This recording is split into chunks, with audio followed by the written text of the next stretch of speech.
এই অনুষ্ঠানে দেখানো নাম, স্থান, পাত্র, দৃশ্য, ঘটনা, গল্প, সংস্থা, আইনি কার্যাবলী সবই কাল্পনিক। এই অনুষ্ঠানের কোনো চরিত্রের কোনো জীবিত বা মৃত ব্যক্তির সাথে মিল থাকাটা পুরোটাই সংযোগ মাত্র। চ্যানেল কোনোভাবেই হিংসার কোনো ঘটনাকে সমর্থন বা উদ্রেক করতে চায় না, আর চ্যানেল কখনোই কোনো জাতি, ব্যক্তি বা ধর্মকে আঘাত করতে চায় না। চ্যানেল এই অনুষ্ঠানে দেখানো কোনো তথ্যের সঠিকতার কোনো দাবি করে না।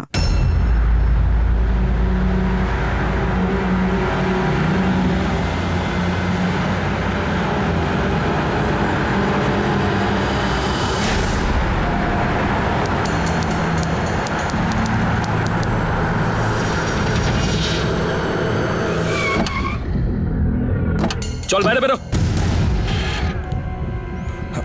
চল চল ভাইয়ের কাছে নিয়ে যাই একে। বেশি শেয়ানাগিরি না, চল চল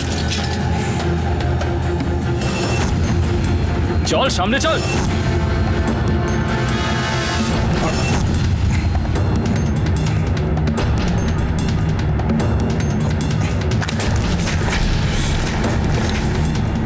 চলো এদিক দিয়ে চল।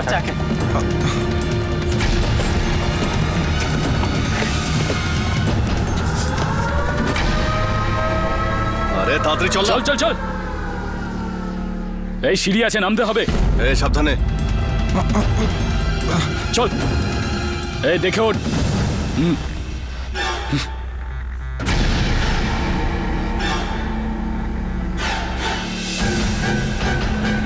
চল চল। তোকে তো আমি মাথা সামলে। আবে সাবধানে ওঠ। এর পট্টিটা খোল। দাদা, আবে দাঁড়া। খুব বেড়েছিস, হ্যাঁ? ওই প্রডিউসার, চোখ খোল আর দেখ কে এসেছে। এই ওর পট্টি খুলে দে।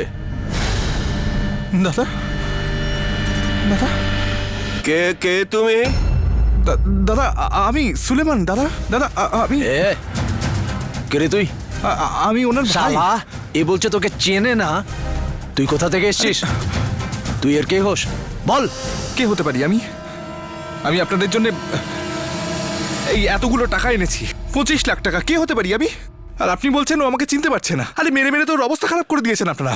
আরে এরকম অবস্থায় কি কেউ কাউকে চিনতে পারে? আপনারা আমাকে বিশ্বাস করছেন না? এই দেখুন, কটা আঙুল আছে?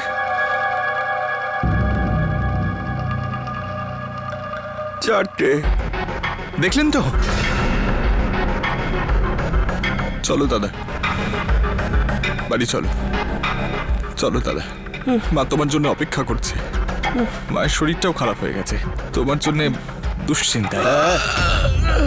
দাঁড়া। আরে এখন কেন আটকাচ্ছেন ভাই? আপনার কাজও হয়ে গেছে, আমরা শিক্ষাও পেয়ে গেছি। এরপরে যদি আর কখনো পাশার লোক আমাদের কাছে টাকা চায়, আমরা সঙ্গে সঙ্গে সঙ্গে সঙ্গে দিয়ে দেবো, আর দেরি করবো না। বুদ্ধি আছে দেখছি। চল যা। আর শোন, বাইরে গিয়ে কোনো রকম লাফড়া করবি না। না, না, দিব্যি করে বুঝতে দিচ্ছি। পেরেছিস? যা ভাগ। চলো। এ পট্টি বেঁধে দে দুজনের, ছেড়ে দিয়ে আয়। চল রে।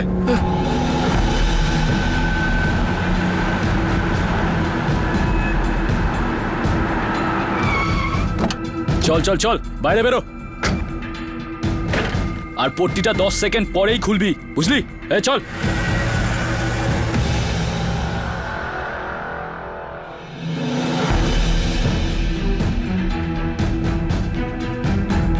পট্টিটা খুলুন, ওরা চলে গেছে। অনেক অনেক ধন্যবাদ আমার প্রাণ বাঁচানোর জন্য, কিন্তু আপনি কে? আমি ইন্সপেক্টর প্রবীণ বাগলে, অ্যান্টি এক্সটর্শন সেল থেকে। আর ধন্যবাদ আমায় না দিয়ে নিজের ভাইকে দিন, যে ঠিক সময় খবরটা আমাদের দিয়েছিল। কিন্তু আমি তোকে পুলিশকে খবর দিতে বারণ করে দিয়েছিলাম। ওর বুদ্ধি আছে তাই সেটা করেছে, না হলে এই লোকগুলো আপনার সমস্ত টাকা হজম করে ফেলতো। আমি কিছু বুঝলাম না। কমসে কম আমি এখন এইটুকু তো জানি যে টাকাটা কোথায় আর কার কাছে আছে। তাতে কি যায় আসে? এই পাশার গুন্ডাদের সাথে কে লাগতে যাবে? আমার তো সব গেল। এই পাশার হপ্তার চাহিদা এত বেশি যে আমার মতন ছোট প্রডিউসাররা সিনেমা করতেই পারবে না। আমি চড়া সুদে ফাইন্যান্সারের থেকে পয়সা নিয়েছি, আমার সব গেল, আমি পথে বসে গেলাম। আপাতত আমরা দুজন পথেই দাঁড়িয়ে আছি, চলুন এখান থেকে বরং আমরা যে যার রাস্তায় যাই। স্যার, আপনি আমাকে এখানে একা ফেলে কোথায় যাচ্ছেন? বিপদ কেটে গেছে আর এখন আপনি স্বাধীন, বাকি পথটুকু নিজেই যান। আর আপনি বলছিলেন না যে পাশা ফিল্ম ইন্ডাস্ট্রির জন্য একটা বড় বিপদ হয়ে দাঁড়িয়েছে, তো সেই বিপদের মোকাবিলা করতে গেলে আর একটু সাহস তো দরকার। নিজের ফিল্মের হিরোর কাছ থেকে শেখেন না কেন? প্রতিবাদ করুন, না হলে শুধু পুলিশ আর কতদিন সুরক্ষা দেবে? আর যদি বলেন আমি কোথায় যাচ্ছি, তো আপনি ওই চড়া সুদে যে টাকাটা ধার করেছিলেন সেটা ফেরত আনতে যাচ্ছি। এখন আসুন। কথায় আছে না যে অপরাধ যখন রমরমিয়ে চলতে থাকে তখনই কোনো কিছু ভালোরও খোঁজ মিলে যায়। কিছুটা তেমনই এক্ষেত্রেও হয়েছিল। পাশার এই অত্যাচার বন্ধ করতে আর তাকে যোগ্য জবাব দেওয়ার জন্যে মুম্বাই পুলিশ বেছে নিয়েছিল প্রবীণ ওয়াগলেকে। অপরাধীকে থামানোর জন্যে সে কোনো কিছুরই পরোয়া করত না। তাছাড়া সে যে কোনো কাজ করতে পারত অপরাধীকে ধরবার জন্যে। ও ভালোর কাছে খুবই ভালো ছিল, আর মন্দের কাছে ততোধিক মন্দ। ভালো মানুষেরা তাকে দেখে শান্তি পেত, আর বদমাইশেরা তার ছায়া দেখেও কেঁপে উঠত। অত্যন্ত সাধারণ দেখতে প্রবীণের মধ্যে সেই জেদ আর সংকল্প ভরা ছিল, যা আগামী সময়কালে পাশার পুরো ভবিষ্যৎ পাল্টে রেখে দিতে চলেছে।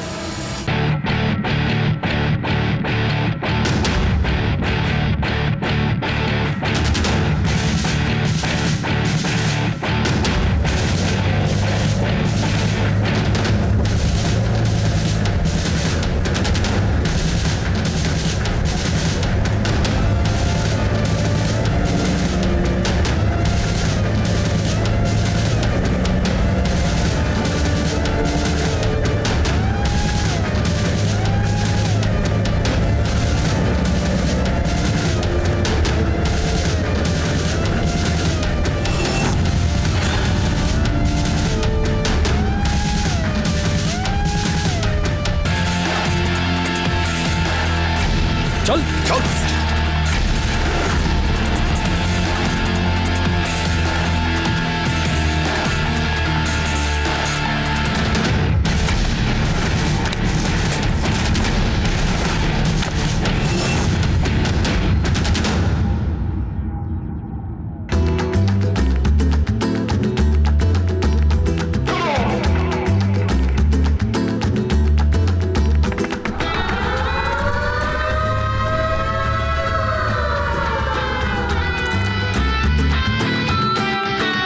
এই সিঁড়ি আছে, নামতে হবে, ঠিক করে চল।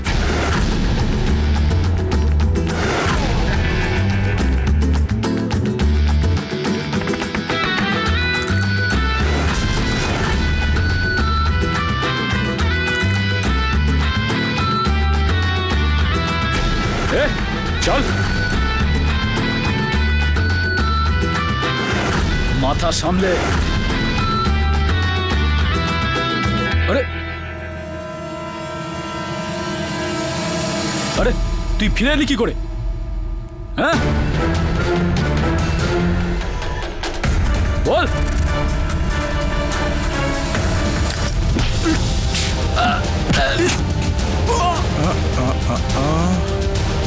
ওটা দে।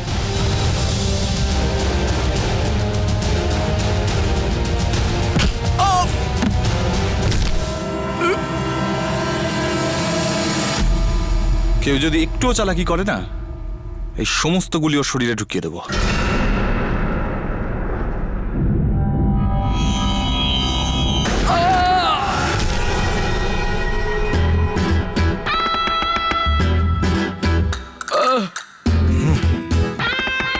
তুই একটু আগে জিজ্ঞেস করছিলি না আমি কে? আমি অ্যান্টি এক্সটর্শন সেলের অফিসার, আর আমার নাম ইন্সপেক্টর প্রবীণ বাগ। আর আমি তোদের সবাইকে, প্রোডিউসার জুনেদ খানকে এক্সটর্ট আর তাকে কিডন্যাপ করার অপরাধে গ্রেপ্তার করছি। কেউ আমাদের কিচ্ছু করতে পারবে না, পাশার লোক আমরা। তোরা তো আবার পাশার লোক না? তাহলে পাশার লোক তোরা। দেখ, তোর পায়ে গুলি মেরে পা দুটো তো অকেজো করে দিলাম। এবার কি করতে হবে বল? আরে বল না। যখন আমার মতো পুলিশ অফিসারের মাথা গরম হয় না, তোর ওই আশা পাশার মতো কুচো মাস্তানদের প্যান্ট ঢিলে হয়ে যায়। তুই বুঝেছিস? এখন নিশ্চয়ই বুঝলি। বলিউড সাম্রাজ্যে গ্ল্যামার ছিল, খুব সুন্দরী হিরোইন ছিল, আর আন্ডারওয়ার্ল্ডে টাকা ছিল, পাওয়ার ছিল। দুটো জগতের একের অন্যের প্রতি আকর্ষণ ভীষণ স্বাভাবিক ছিল। হয়তো এটাই ছিল কারণ যে আজ থেকে 40 বছর আগে 70-এর দশকে বলিউড আর আন্ডারওয়ার্ল্ডের জগতের প্রেম শুরু হয়েছিল।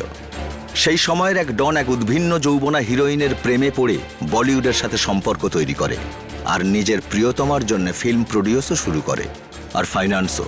আর যখন ডন নিজেই এত গ্ল্যামারাস একটা পথ দেখালো, তখন বাদবাকি গ্যাংস্টারেরা কেনই বা পেছনে পড়ে থাকবে? 80-র দশক আসতে না আসতেই তারা ইন্ডিয়ান পুলিশের থেকে অনেক দূরে মরিশাস, নাইরোবি, করাচি, নিউ জার্সিতে বসে হুকুম আর হুকুম চালাতে লাগলো, আর তাদের পেয়াদারা এখানে অপরাধের রাজত্ব চালাতে লাগলো। বলিউডেরও ফিল্ম বানানোর জন্য অর্থের দরকার ছিল, কারণ ভারত সরকার ফিল্মকে শিল্পের মর্যাদা দিতে একেবারেই রাজি ছিল না। আর সেই জন্যেই কোনো ব্যাংক বা বাণিজ্যিক অর্থনৈতিক সংস্থা ফিল্মে অর্থলগ্নি করতে চাইল না। এই মৌকায় সুবিধে ভোগ করতে আন্ডারওয়ার্ল্ডে পাশার মতন গ্যাংস্টারেরা জরুরি ভিত্তিতে প্রডিউসারদের মারাত্মক চড়া সুদে অর্থ দিয়ে জোরদার লাভ কামাতে লাগলো। পাশা তো এমনিতেও বলিউডের ভক্ত ছিল, তাই সে পরে পরে নিজের ছেলেদের নামও তাই রেখেছিল, যা তার ফেভারিট হিরোদের নাম ছিল। ऐसी दीवानगी পুলিশের এক আধটা ঠোকরে কি করে বন্ধ হয় ভাই সাহেব, উল্টে আরো বেড়েই উঠতে চায়। পাশা ফিল্ম ইন্ডাস্ট্রিতে নিজের শিকড় দুর্বার গতিতে ছড়াতে লাগলো, আর এই কাজের জন্য হেগড়ে তার মহাসঙ্গী ছিল, যাকে ভালো করে বাজিয়ে পাশা নিজেই এই কাজের জন্য বেঁচেছিল, যাতে হেগড়ের মাধ্যমে সে ফিল্ম ইন্ডাস্ট্রিতে মানে বলিউডের বুকে একচ্ছত্র রাজত্ব করতে পারে।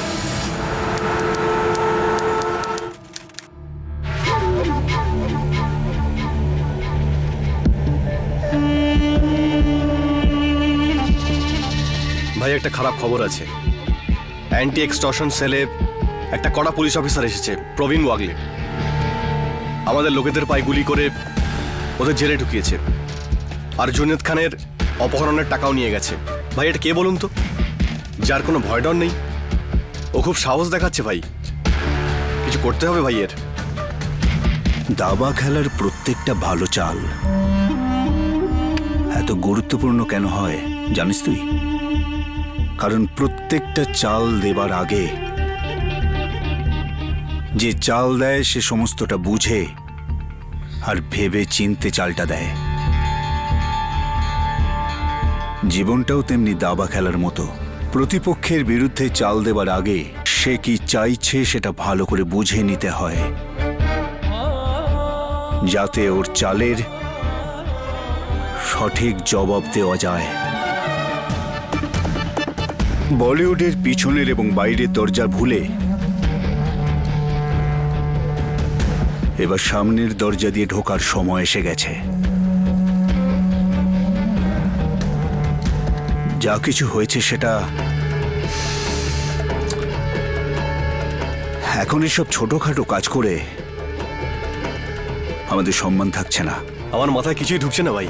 বলিউডের এইসব চমক আর চাকচিক্য বজায় রাখতে চাই টাকা। আমি বলিউডকে সেই টাকা দেব। ফিল্ম ইন্ডাস্ট্রি ব্যাংক, বলিউডের ছবিতে আমি টাকা লাগাবো, প্রডিউসারও আমি হব, ডিস্ট্রিবিউটারও আমি হব। 100% প্রফিট আমরা ভোগ করব। সে তো ঠিক আছে ভাই, কিন্তু আমাদের ভয় যদি লোকেরা ফিল্ম বানানো বন্ধ করে দেয়।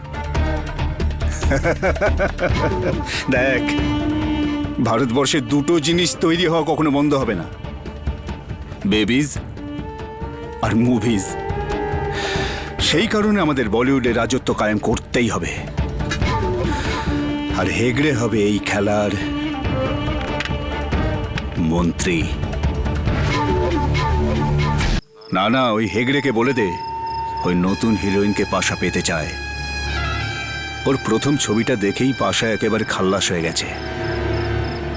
আমার প্রাইভেট পার্টিতে অন্যান্য স্টারদের সাথে ওকেও ডাকো।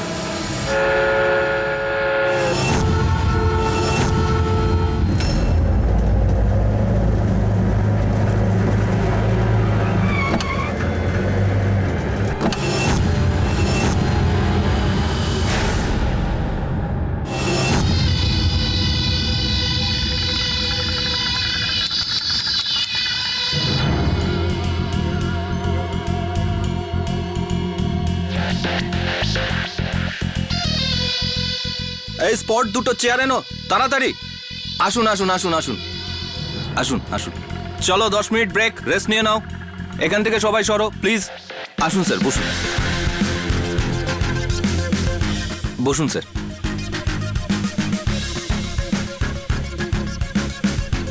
একটু জল নিয়ে এসো তাড়াতাড়ি তাড়াতাড়ি, ফটাফট। হ্যাঁ এগড়ে স্যার, কি নেবেন বলুন। আমি এখানে কিছু নিতে না, দিতে এসেছি। ফোনে তো কথা হয়ে গেছে, 50 পেটি গাড়িতে রাখা আছে। 30% সুদ এবার, 30% বক্স অফিসে যা কালেকশন হবে তার 60-40 ভাগ হবে। 60 আমার আর 40 তোমার।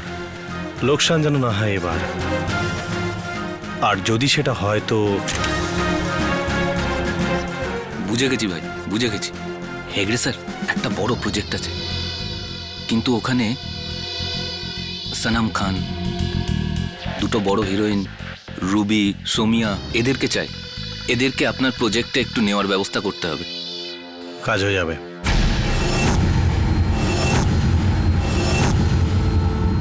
হেগড়ে সাহেব, আপনি হয়তো খুব বড় ফাইন্যান্সার হতে পারেন, কিন্তু আপনি জানেন তো যে আমি নতুন প্রডিউসার আর আননোন সেটআপের সাথে কাজ করি না।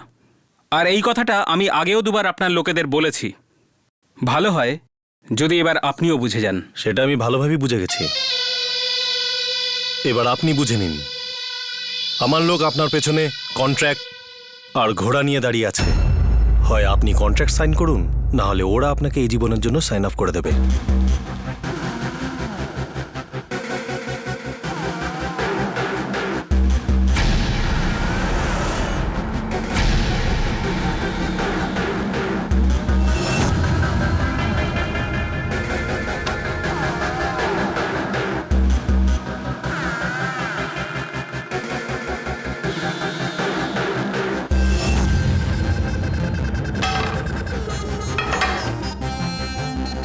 কি হলো, কিছু বলছে না কেন? হ্যাঁ, রুবি কন্ট্রাক্ট সাইন করছে, ও আপনার ফিল্ম করবে। ভালোই হলো, আপনার জন্য আর আমাদের জন্য। রুবি মা, সাইন করে দাও।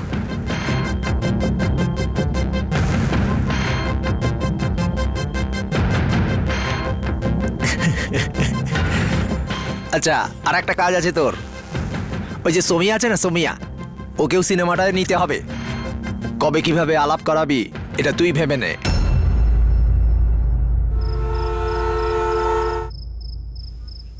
হ্যাঁ প্রেম, তোমাকে নেহাকে বিয়ে করতেই হবে। এটা তুমি কি বলছো রেনু? আমি তোমাকে ভালোবাসি, আর তুমি চাইছো যে আমি নেহাকে বিয়ে করি? হ্যাঁ রেনু, বিয়ে জোর করে করানো যায় না। বিয়ে 7 জন্মের বন্ধন হয়। যদি তোমরা আমার কথা না মানো, আমি এক্ষুনি এই মুহূর্তে নিজের প্রাণ নিয়ে নেব। না Renu, got it, well done, well done, বাহ, বাহ, ফটাফট বাহ, বাহ। এক্সেলেন্ট। क्या बात है Ravi, Soumya, good, very good. Sonam, আপনি এত বড় স্টার হওয়া সত্ত্বেও নতুন প্রডিউসারের সঙ্গে কাজ করতে রাজি হলেন কি করে? এটার কোনো বিশেষ কারণ? হ্যাঁ কারণ তো নিশ্চয়ই আছে। ফিল্মের কাহিনীটা খুব ভালো। যখন এনারা এই ফিল্মের স্ক্রিপ্ট নিয়ে আমার কাছে এলেন, আমাকে শোনালেন, আমি খুব ইমপ্রেসড হলাম। আর খুব সৌভাগ্যবান অ্যাক্টরদেরই এরকম একটা ভালো স্ক্রিপ্ট আর এত ভালো লোকজনের সাথে কাজ করার সুযোগ মেলে।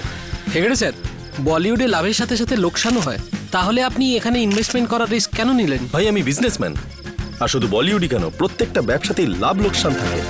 রিস্ক না নিলে কি বিজনেস হয় নাকি? এখানে রুবি আছেন, সোমিয়া আছেন, আপনারা ওনাদের সাথে কথা বলুন। যান আসুন আসুন, আপনারা এদিকে আসুন। আর আপনি সনম যান, লোকেদের আনন্দ দিন, যান।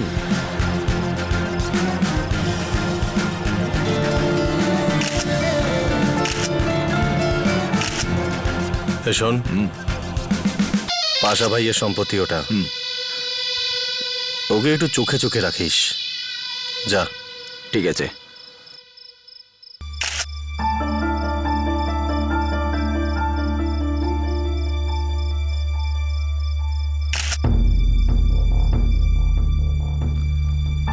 আসুন আসুন ম্যাডাম, আসুন, আপনারই অপেক্ষা করছিলাম।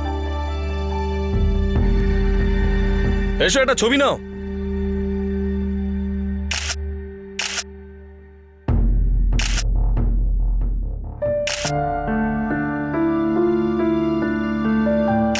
খুব সুন্দর পার্টি অ্যারেঞ্জ করেছেন আপনি। কংগ্রাচুলেশনস। থ্যাঙ্কস। আরে এটা তো কিছুই নয়, আপনি একবার আমাদের সাথে আর এই বড় বড় স্টারদের সাথে মরিশাস চলুন। ওখানকার আমাদের অ্যারেঞ্জমেন্ট দেখে তারপর বলবেন। পাশা ভাই আপনাকে ওনার প্রাইভেট পার্টিতে নেমন্তন্ন ছাড়াও বড় বড় ফিল্মে কাস্ট করার ইচ্ছা রাখেন। খুব বড় ফ্যান আপনার। যদি এরকমই ব্যাপার হয় তো আমি তৈরি। অসাধারণ। আসুন, পার্টি এনজয় করা যাক। চলুন।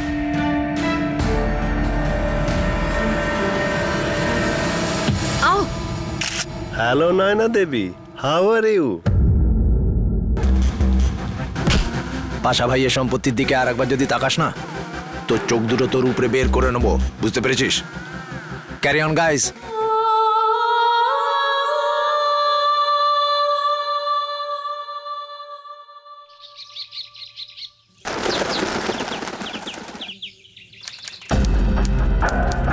বি গ্রেড প্রডিউসার আলী খানের হঠাৎ এত বড় ফিল্ম, এটা একটু আশ্চর্যজনক না?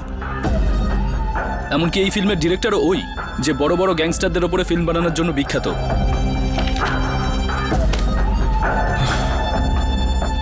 লোকেরা এই গ্যাংস্টারদের জীবনের গল্প জানতে চায়, আর এই গ্যাংস্টাররা চায় নিজেদের ফুলিয়ে ফাঁপিয়ে দেখাতে।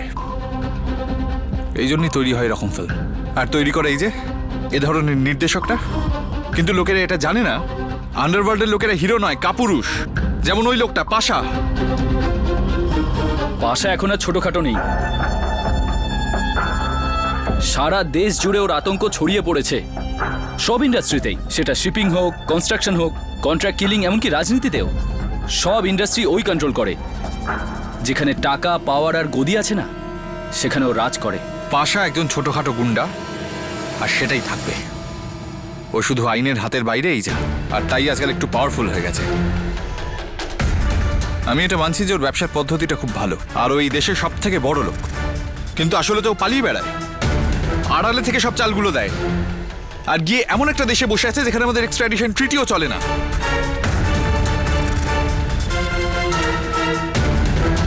আশা আসলে পছন্দ করে একটু জাঁকজমক, প্রভাব প্রতিপত্তি, আর তাই এখন বলিউড ওর নিশানায়।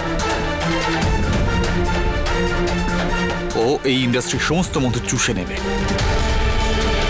আর আজকাল তো একটা নতুন ট্রেন্ড শুরু হয়ে গেছে। এই ফিল্মের যত নায়ক নায়িকা, বড় বড় স্টার্স আজকাল মরিশাস যাচ্ছে। আন্ডারওয়ার্ল্ডের যত প্রাইভেট পার্টিস, স্টেজ শো, সব ওখানেই। কিছু টাকা পয়সার কিছু উপহারের জন্য। না, কেউ কেউ বাধ্য হয়েও যায়। হুমকি শোনার পর কেউই ঠিক থাকে না। এই স্টেজ শোগুলো নজরে রাখো।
হলো?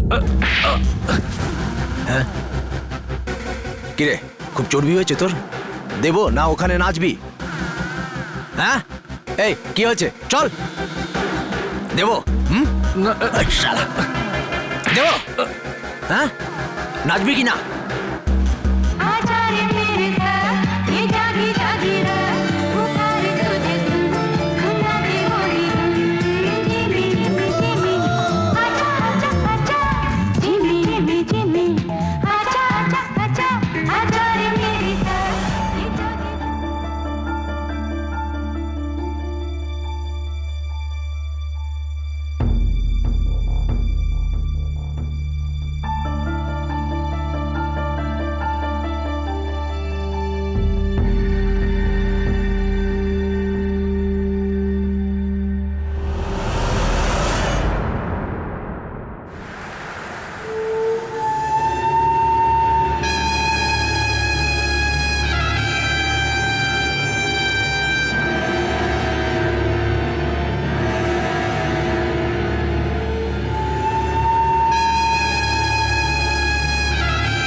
প্রত্যেকটা দাবা খেলোয়াড়ের প্রধান লক্ষ্য থাকে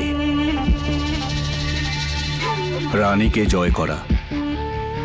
এই খেলোয়াড়ের ভাগ্যে কি এই রানী আছে? এই খেলোয়াড় তো রানীকে তখনই জিতে নিয়েছিল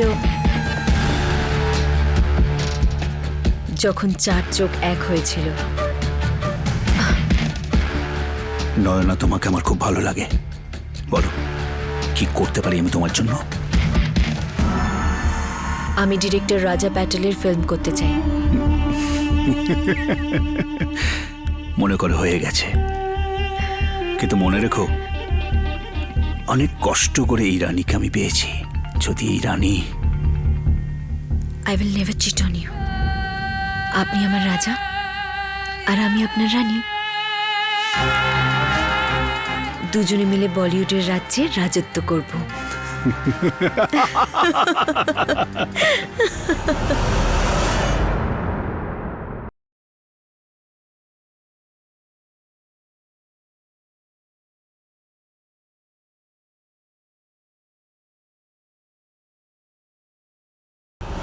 আমার সন্দেহটাই ঠিক। এই হেগড়ে আসলে পাশার লোক। এবার তো তোমার ক্রাইম রিপোর্টে আমার দক্ষতার আন্দাজ হয়েই গেছে। আরে সেটা তো আমি জানি, ইউ আর দ্য বেস্ট। আর এই যে তুমি কাজটা করেছো, ফাটিয়ে দিয়েছো। ফরিদ, এই অ্যাক্টরদের মধ্যে কয়েকজনের টেলিফোন ট্যাপ করা শুরু করো। আমার সেই নম্বরগুলো চাই যেগুলোতে এরা পাশার সঙ্গে কথা বলে। আন্ডারওয়ার্ল্ডের কাজকর্মের এক অত্যাবশ্যক অঙ্গ হচ্ছে খুন খারাপি। এর মাধ্যমেই গ্যাংস্টারেরা লোকেদের মনে আতঙ্ক তৈরি করে নিজেদের কাজকর্ম চালায়। সেই জন্যই তারা নামী প্রডিউসার আর ডিরেক্টরদের ধমকাতো, তাদের নিশানা বানাতো, যাতে পুরো ইন্ডাস্ট্রিতে এই খবর পৌঁছে যায় যে ওদের সঙ্গে লাগা মরণকে ঘরে আনার সমান। দিনে দিনে এই ধমকি আর স্রেফ টাকা পয়সার মধ্যে সীমাবদ্ধ রইল না, তারা ফিল্মের মিউজিক রাইটস আর ইন্টারন্যাশনাল রাইটসও দাবি করতে থাকলো। তারা নিজেরা বিদেশে বসে থেকে বলিউডের সংগঠনের মধ্যেও নিজেদের জোর খাটাতে চাইছিল, নিজেদের নিয়ম চালু করতে চাইছিল। আর নিজেদের এই বাসনাকে পুরোপুরি সফল করার জন্য তারা সমস্ত বড় প্রডিউসারদের ধমকাতে থাকলো, যাতে তারা ওদের সামনে হাঁটু গেড়ে বসে থাকে আর কখনো কেউ বিরোধিতা করার চিন্তাও না করে। যেমন ঘোড়াকে কাবু করতে লাগাম হাতে নিতে হয়, তেমনি বলিউডের নিয়ন্ত্রণ পাশা নিজের হাতে নেবার জন্য প্রচণ্ড চেষ্টা করতে লাগলো। কিন্তু আমাদের ইন্ডাস্ট্রিতেও সাহসী লোক কম তো ছিল না। বেশিরভাগ লোকই ওর ধমকির সামনে মাথা নোয়াতে অস্বীকার করেছিল। আর আমরা সেই সমস্ত লোকেদের তাদের এই সাহসিকতাকে সালাম জানাচ্ছি। যাও। হ্যালো, রাজা প্যাটেল। পাশাভাই চান যে আপনার পরের ফিল্মের হিরোইন নয়নাই হোক। আপনার পাশা ভাইকে বলবেন আমার নেক্সট ফিল্মের হিরোইন আমি ডিসাইড করব, উনি না, বুঝেছেন?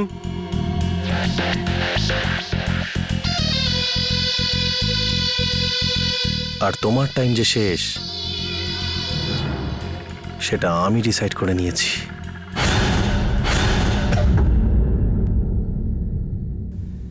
ওকে সমস্ত স্ক্রিপ্টগুলো দিয়ে এসো, আর যেন কোনো প্রবলেম না হয়, বুঝেছো?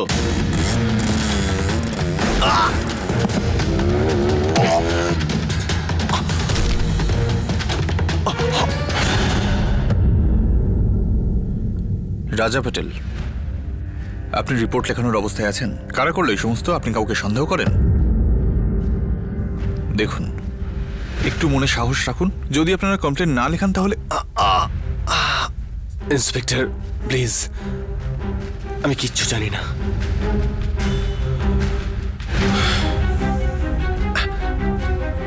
নবীন, দেখো, নেক্সট প্রজেক্টের জন্য নয়নাকে সাইন করিয়ে নাও। Tango coming, tango coming, tango coming, tango coming. Tango reading. হ্যাঁ স্যার, মেসেজটা হলো বলিউডের একজন স্টারের সঙ্গে পাশার কথাবার্তা রেকর্ডিং হয়েছে। আমার ওই রেকর্ডেড কপিটা চাই, আমি এক্ষুনি পৌঁছেছি। চলো।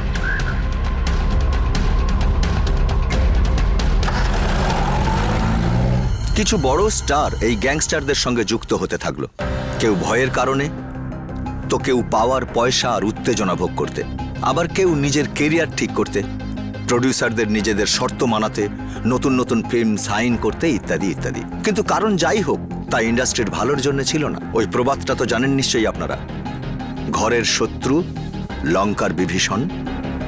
নিজেদের স্বার্থের জন্য এরা নিজেরাই নিজেদের ঘরে চুরি করা শুরু করে দিল। কেমন আছেন ভাই? ভালো আছি। কি খবর বলো? এই ফিল্মটা বক্স অফিসে খুব ভালোই ব্যবসা করছে। সবেমাত্র প্রথম সপ্তাহ, আর তাতেই 4 পেটি ইনকাম হয়েছে। খুব ভালো খবর এটা আমাদের জন্য। ভাই, আজকাল আপনার কাছে সব ভালো খবরই আসছে। না, একটা খারাপ খবরও আছে। ওই আজকালকার হিট ডিরেক্টর রমেশ ভারতী, ও আমাদের সাথে কাজ করতে চাইছে না। ওইটাও বলেছে যে ও আমাদের হিরো আর নয়নার সাথে কাজ করতে চায় না। হেগড়েকে মুখের উপর না বলেছে। শুনলাম যে ওই রাজা প্যাটেলও নাকি লাইনে চলে এসছে, নয়নাকে সাইন করিয়ে নিয়েছে পরের ফিল্মের জন্য। রমেশ ভারতীর বিসর্জনের ঘন্টা বাজাতেই হবে। ধিক্কার এই হিরোকে!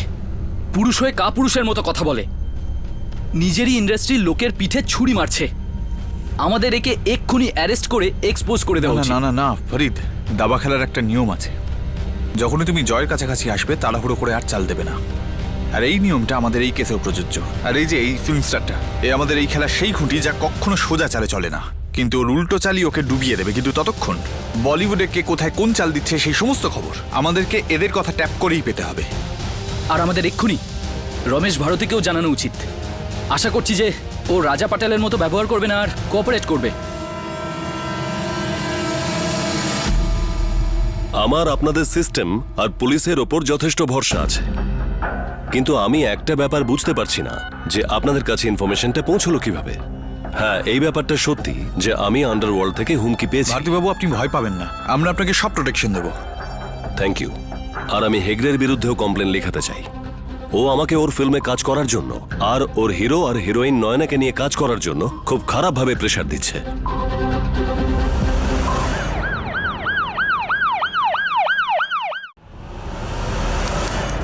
আমি খুব খুশি যে আপনারা আমাকে যোগ্য ভেবেছেন যে আমি আপনাদের ডিস্ট্রিবিউশন অ্যাসোসিয়েশনের প্রেসিডেন্ট হই। আমি আপনাদের কথা দিচ্ছি, এখন থেকে আপনাদের অ্যাসোসিয়েশন শুধু মজবুতি হবে না, আরো অনেক উন্নতি করবে।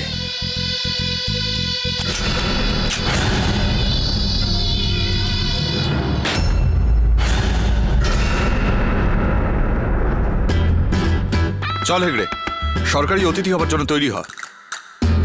আমি তোকে রমেশ ভারতীকে ভয় দেখিয়ে হুমকি দেবার জন্য গ্রেপ্তার করছি। মিথ্যে অভিযোগ আনছেন আপনি আমার ওপর। ভয় দেখানো, ধমকি দেওয়া, এগুলো তো গ্যাংস্টারদের কাজ। একবার ভেবে দেখুন, আমি ওরকম হলেই ভদ্রলোকেরা কি আমাকে ওনাদের অ্যাসোসিয়েশনের প্রেসিডেন্ট করতেন?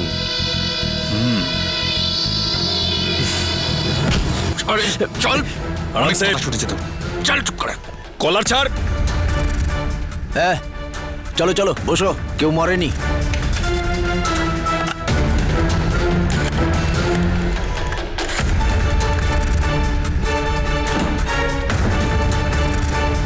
এই লগাবে পড় এটাকে। হেগড়ে বাবু, হেগড়ে বাবু, ওই খুব ট্রাফিক জ্যাম ছিল, তাতে আমি ফেসে গিয়েছিলাম। ইন্সপেক্টর, এটা অগ্রিম জামিনের কাগজ। আপনি আমার ক্লায়েন্টকে অ্যারেস্ট করতে পারেন না, দেখে নিন।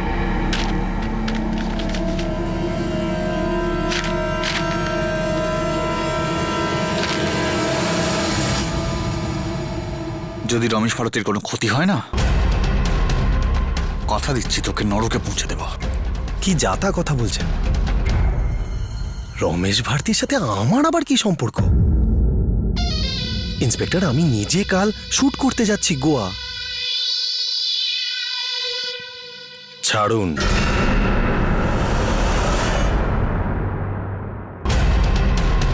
চলুন। Thank you inspector. তুমি ভিড়ভাড় এলাকাগুলো থেকে বাইরে বেরিয়ে এসে ঠিক ঠিক এখানটায় আসবে। আর এখানে আসার পর আবার তুমি এখান থেকে দৌড়ে গিয়ে সোজা ঠিক এই পয়েন্টে পড়বে। ঠিক আছে? এইখানে পড়ার পর আমি যখন বলবো তখন ফায়ার করবে। চলো, রেডি? ক্লিয়ার? টেক করবো। Come on. Start sound, roll camera, action. Hold, hold, fire.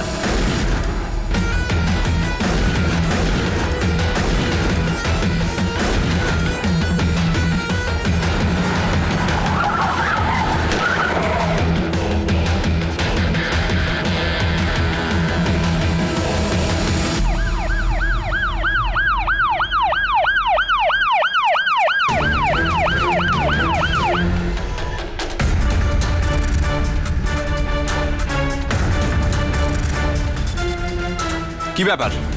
আপনারা যে কোনো লোককে কাজে নেন, তাই তো? কোনো চেকিং এর দরকার হয় না? স্যার, আমরা তো ইউনিয়নের লোকেদেরই কাজ দিই। সবার কাছে ওদের অ্যাসোসিয়েশনের কার্ড আছে। কি? তার মানে আপনি বলছেন যে সমস্ত কিলারদের কাছে অ্যাসোসিয়েশনের কার্ড ছিল? Yes sir.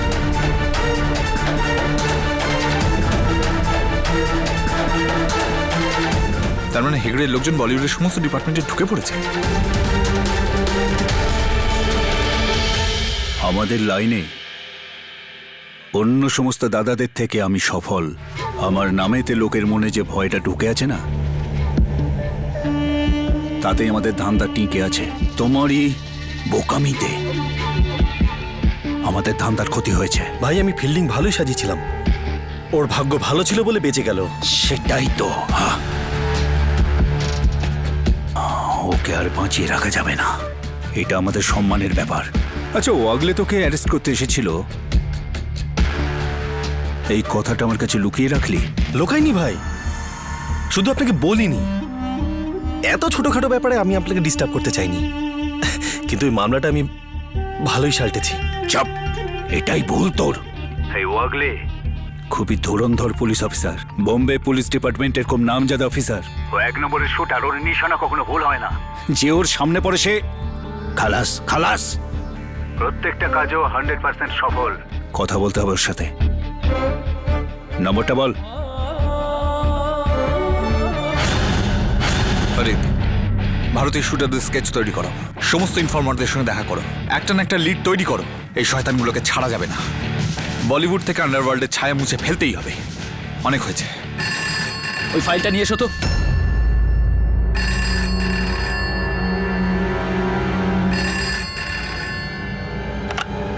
Hello, ওয়াগলে speaking. পাশা বলছি। ও, ডনেদের ডন পাশা। আজ পাশা ডন আমাকে ফোন করে তো কৃতার্থ করে দিলেন। পাশা এইভাবেই মানুষকে কৃতার্থ করে, মলম লাগায়। আমি জানি তোমার ক্ষতটা খুব তাজা আর গভীর। এখন এই রমেশ ভারতীর মতো ডিরেক্টর, এ ভীষণ জেদি টাইপের। এখন সেই সব মানুষদেরই আমাকে শাস্তি দিতে হচ্ছে যাদের কাজের আমি খুব ফ্যান। সোজা কাজের কথা এসো পাশা। আমি জানি তুমি আমাকে কেন ফোন করেছো, কেননা তোমার ওই হেগড়ে মালটা পুরো বেকার, আর এখন তোমার ওই বলিউডের ব্যবসাটা নিয়ে চিন্তা হচ্ছে। ঠিকই ভেবেছো তুমি।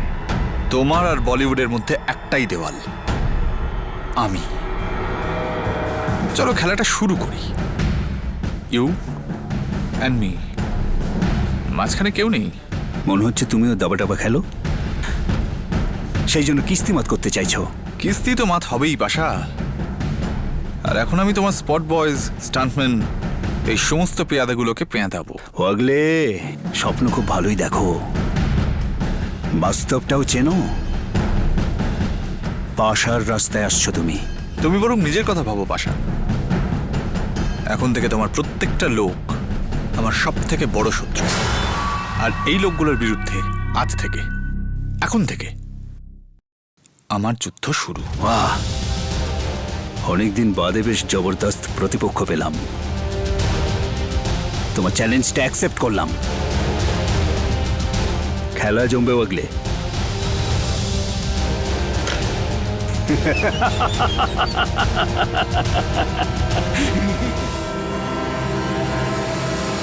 বলিউডে যখন আন্ডারওয়ার্ল্ডের অনুপ্রবেশ ঘটল তখন প্রকাশ্যে খুন, মুক্তিপণ আর খুন খারাপিও শুরু হয়ে গেল।